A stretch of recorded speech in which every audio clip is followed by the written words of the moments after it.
It's a global problem.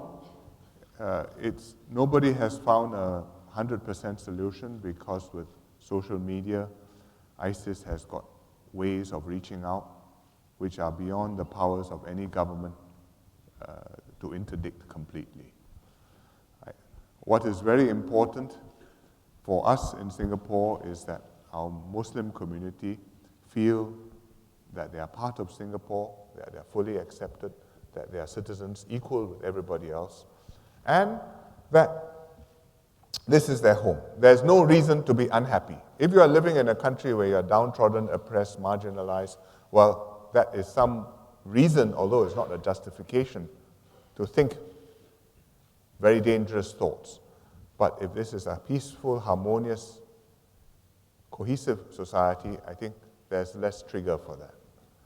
Secondly, what we have been able to do in Singapore, which is really very rare, is that we have had religious leaders and community leaders who have courageously spoken up on this issue and taken a stand and guided the flock so that there's no doubt at all amongst the population, amongst Singapore Muslims, what their religious leaders think.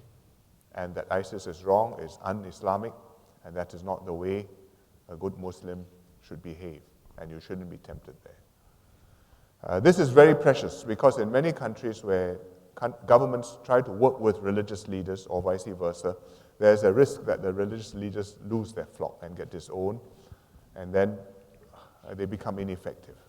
But here in Singapore, we've been able to maintain that, and that has been a tremendous help.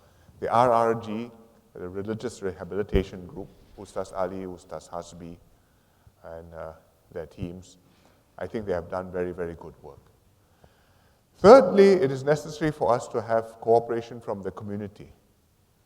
When things happen, when somebody looks like he's about to go wrong, somebody needs to be willing to cooperate with the government to let us know so that we can get there before something worse happens.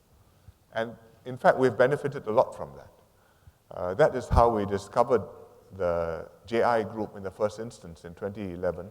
In fact, before 9/11 happened, 2001, before 9/11 happened, one person told us, watch this guy, he's disappearing off to Afghanistan. And lo and behold, he did. And we traced the threads, and then after that JI happened, 9/11 happened, and then we had to act against them. But if the community didn't have trust in the government, had not told us that, we would not have known, and something much worse could have happened in Singapore. Finally, I think we just have to be very vigilant. Families too, individually, where if you know that somebody in your family is withdrawing himself, not his usual person, himself or herself, please go and get some help and not pretend that nothing is wrong. None of what I said can give you a 100% foolproof answer. Bad things can still happen, but I think what we have done in Singapore has gone a long way to minimize the risk for us in a region where this is a very real threat.